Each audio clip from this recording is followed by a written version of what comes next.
When it comes to having multiple incarnations of the same character, there's many things you can do with them. Having them have different origins, different abilities, different characterizations, and of course, different power levels.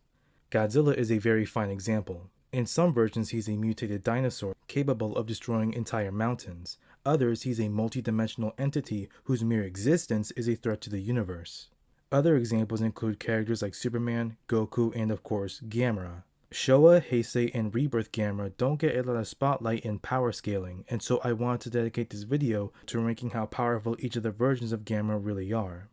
Starting off the list with the youngest version being Toto from Gamera the Brave. It makes sense that he's the first to talk about from weakest to strongest, since he's very young and doesn't have too many feats in the movie. He's around small building level. His fights with Zetus resulted in them both destroying several small buildings and causing collateral damage, along with the energy output by him simply existing, was calculated to be around small building level, with him being 30 meters tall and weighing 900 tons, resulting in 0.0316 tons of TNT. He's at least able to hold off Zetus physically, who weighs around 2,000 tons, and Zetus is obviously physically stronger than him. It's of course higher with his fireballs that he was able to destroy Zetus with. When he absorbed the stone that gave him his control of mana, he also survived a good long fall from the building. I'm not sure if he got stronger from the mana before or after he landed, but either way, I would put this feat around the same level. I wouldn't just laugh off his durability just because he's the weakest. He took multiple hits from Zetus, who was physically stronger than him, and withstood him being pierced by his tongue multiple times, even while weakened. I haven't really found any calcs for his speed, but I think he should be around subsonic flight, since that's where Versus Battle Wiki puts him at, and honestly, I'll just give him that. The main reason he's the lowest on the list is because of how young he is, and throughout most of the movie, he wasn't in fit condition to fight anyone. He was still growing and he needed the stone to power him up, and he still needs a good while to reach maturity. Ranking above him is Avant Gamera, the Gamera we've seen at the beginning of Gamera the Brave. Gamera becomes stronger with each iteration, and so of course a Gamera that looks pretty old is gonna be stronger than one so young.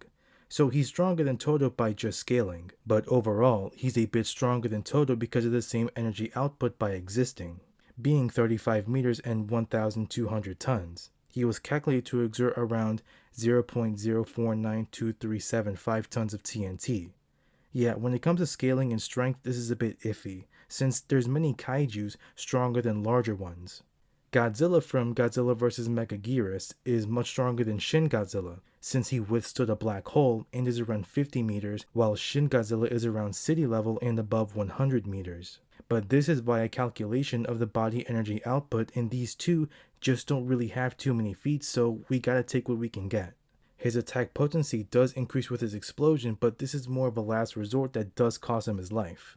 For speed and for generosity, I would put him around subsonic since he doesn't really have many speed feats, and he should scale around the same to Toto. Up next we have Gamera from the anime Gamera Rebirth. He definitely takes it up a notch from the other two versions. Physically, he should be the strongest kaiju in the show. He's usually overpowering other kaijus like Jiger, Gyaos, and Zigra. He easily lifted Jiger in the air to burn her from the inside, weighing a confirmed 400 tons. He casually overpowers and rips apart smaller kaiju and even broke down a larger one, along with ragdolling it across the city. These smaller Gyaos were also able to casually slice apart F-15s with their beam. For his fireballs, I've seen them consistently calculated to be around city block level, and I would personally put them at the very least, the smaller ones around small building to even building level, since they can one-shot the smaller Gyaos who can slice F-15s, meaning they should be able to scale it if they can handle their own beam with no effect. While the one he shot at Jiger that causes a massive shockwave was comparable to nukes and was calculated to be around 320 to 550 tons of TNT, equaling multi-city block level.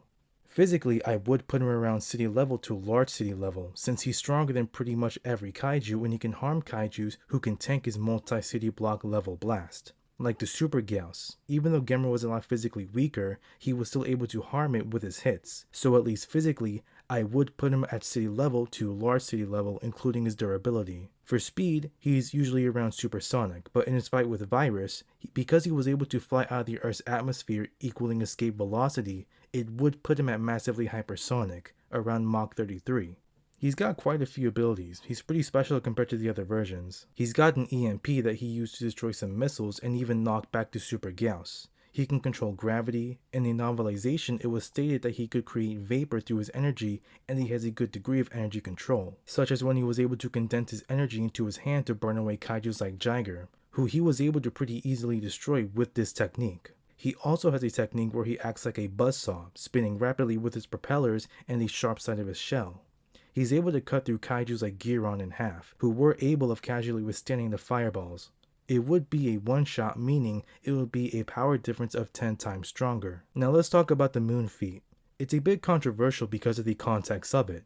It does take a long time to charge up, and it did result in killing Gamera, but there were obvious barriers holding Gamera back. Gamera was insanely weakened before this. He was weakened after his fight with Virus, still had his missing right arm after it was sliced off by Giron, had just fought the Super Gauss, and had just overcame the control that the RNA virus had on him. He obviously wasn't in the best condition for this. There's no confirmation that this beam was going to straight up kill him regardless. Judging how long it took to reach the Earth and what damage it did, it was calculated to be around sub-relativistic in speed to even relativistic. For destructive capability, it has also been calculated to be around country level to even multi-continental. I fully believe Gamera would have survived this beam if he was in prime condition, but he literally was on the verge of death right before this, and he wasn't done regenerating. So for Gamera Rebirth, he'd rank at country level at a low ball to multi-continental at a high ball and massively hypersonic. Onto my favorite version of Gamera, and a version of Gamera that many fans consider to be the best, with many fans considering his trilogy to be one of the best kaiju films to date and a staple of the kaiju genre, Heisei Gamera. His first movie, he doesn't really have too many feats. Physicality-wise, he withstood surviving a fall from hundreds of meters twice, along with an immediate explosion afterwards, which I would put around town level. And because of Gamera's energy absorption ability, he was able to recover from it with the flame to one-shot the Gauss. There is a canon comic which is also supposed to take place after the first of the Heisei Gamera trilogy. He beats the monster Zigra, who was awakened by a nuclear bomb and casually tanked it. Usually nuclear bomb feats are around city level to mountain level ranges, and Zigra casually tanked it along with Gamera casually tanking a nuclear torpedo when he was knocked out, waking him back up only to make him mad with no injury. So at minimum, Gamera's attack potency here is city level to mountain level, if he can physically beat another monster that can casually tank that level of attack potency. Onto the second movie, which I think is my favorite out of the trilogy. Most of the scaling comes from his fight with the alien called Legion. The Sendai explosion was calculated to be at mountain level to large mountain level, with a newspaper claiming that Sendai was annihilated, that the explosion produced a massive earthquake, and it would have been larger if Gamera hadn't intervened. Judging from the size of the crater, it equated to around 1.03496 gigatons of TNT, reaching around mountain level to large mountain level. However, this video from goji-chronic that includes a calculation from Godzilla King of the Monsters states that there was pulverization included, so at a low ball, 448 gigatons of TNT to 53.76 teratons of TNT, which is country level. Gamera did withstand it, clearly not without injury, but he still withstood it. Later on in the movie, Gamera would absorb large amounts of mana from the earth to fire a gigantic mana beam at Legion. This blast completely destroyed Legion, meaning it was a one-shot. In power scaling, to one-shot someone, the power would need to be around a 10 times greater difference. Legion does scale to Gamera physically, who survived a large country level attack, meaning that if Gamera's mana beam was 10 times stronger than this, Gamera would be around large country level plus. And if that wasn't enough, Gamera gets stronger with each appearance, meaning in the third movie, he's even stronger. After needing to blast his hand off and using his mana manipulation, he was able to use his Banishing Fist to one-shot Iris, which was described as his greatest special move, even stronger than the country level beam in Gamera 2. But wait, wouldn't that just make him large country level plus to multi-continental, even though I just said Gamera Rebirth is multi-continental? Yes, if it wasn't for the prequel comic by Matt Frank, The Last Hope. Because Gamera gets stronger with each movie, and because his Banishing Fist is his strongest attack, he should scale above the previous Gameras from the same comic. A single Gamera had enough energy output to destroy the entire continent of Atlantis, which was scaled to multi-continental. Gamera would obviously scale above that, and of course he would have the same self-destructibility as the Gamera who destroyed Atlantis, making him at least multi-continental with just his self-destruct, but at the very least multi-continental plus with his Banishing Fist, so just slightly higher than Gamera Rebirth. For speed, he's at least massively hypersonic, since he could reach escape velocity, which is Mach 33. In Guardian of the Universe, he did block a laser beam from one of the Gauss. It's really what you make of it, whether you want to see it as a light speed feat or not, since the laser was fired before it hit Gamera's hand and just traveled upwards. But in Gamera 3, he did block a laser beam from another Gauss. Heisei Gauss has the same abilities as Showa, meaning the beam should be a laser, making it light speed. There's also how Gamera consistently fights while he's flying at such high speeds, meaning at the very least, his travel speed is massively hypersonic and his combat speed is massively hypersonic to even light speed, to possibly even faster than light. So for AP, he's at least multi-continental plus. Durability should be the same and speed is massively hypersonic to FTL. Onto the strongest version now, and one that I was pretty surprised with, Showa Gamera. At the bare minimum, he's shown consistent city level to mountain level feats, with casually waking up from nuclear bombs, and surviving a collision with an asteroid that was calculated as city level. However, the movie would state Gamera would become stronger. The bombs that were tested that woke Gamera up were hydrogen bombs, and these bombs were stated to change the Earth's axis, which of course requires a lot of energy. Earth's rotational energy being at least moon level, and he casually tanked these bombs, only waking up from a deep sleep by them, with the scientists stating that no man-made weapon can harm him, in fact enhance him, which of course would include the Tsar Bomba, the most powerful nuclear weapon in the world, reaching 50 megatons of TNT. It doesn't stop there. Fighting Zigra, he withstood attacks from Zigra's beam, which was stated to produce magnitude 12 plus earthquakes. Gamera taking multiple casually, being calculated to large island level. In either the sub or dub of the same movie, Zigra stated to produce magnitude 16 to 18 earthquakes, which is literally small planet to large planet level, making his strength and durability small to large planet level. For speed, he's Mach 3 in flying, guidebook stating he can swim at 150 knots and each stride is 20 meters when he walks.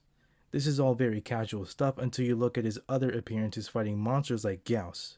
Gauss's beam is a laser beam, meaning it's light, such as its reflectiveness when it bounced off Giron's blade and they scanned saying it was light. Gamera easily dodged Gauss's beam almost point blank, which should make him at least light speed to FTL. In Gamera vs. Giron, he flew to another planet on the other side of the sun in a day, giving him subrelativistic flying speed. It's stated that Gamera lives in outer space and flies from the edge of the universe to Earth. I can't really find a calculation or how fast he's really flying. Whether it be a day or a second, it's still massively FTL. The Milky Way, for example, would already take millions of years to fly its distance even if you're going at light speed, and Gamera crosses an entire universe in such little time. In Gamera the Super Monster, it's said that he flew from beyond the universe to help a child. I don't exactly know the legitimacy of it, to be honest, especially with the context of the film itself, but I'll take it, which is of course infinite speed. He's got some other abilities too. Showa has things like night vision since he's a deep sea creature, poison claws, and spines that can store electricity. For strength and durability, he's small planet level / moon level to large planet level. Speed is hypersonic to FTL, to massively faster than light and possibly infinite speed.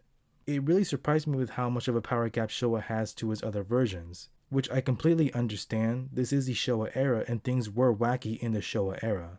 Not just for Gamera but other monsters like Godzilla and Ultraman. Y'all think I should make a video of Showa Gamera versus Showa Godzilla versus Showa Ultraman? I do want to give credits to goji-chronic. I did use some calculations from his Showa Gamera to Heisei Gamera video, along with the Legion calc from Godzilla King of the Monsters, as well as the Moon feat and multi-city block level feat from Godzilla -1 versus Gamera Rebirth video. I'll link those in the description, so definitely check them out. I'm going to post a poll after this video is uploaded, asking which video you want me to make next. Tell me what you think of the newer editing style I'm doing with the background and my Martian I'm including. Yes, it is a Martian, it's not a bug. It's from my webcomic I'm making. I know it's been a year since I updated, but don't worry about that. If you like it, let me know if you want to see it more, or if you want me to go back to before. I'll definitely make some more power scaling videos in the future. I'll also be making video essays too, so be on the lookout. Thanks for watching. Tell me what you think in the comments. I got links in my social description. Please be kind to yourself and each other. Thanks for watching.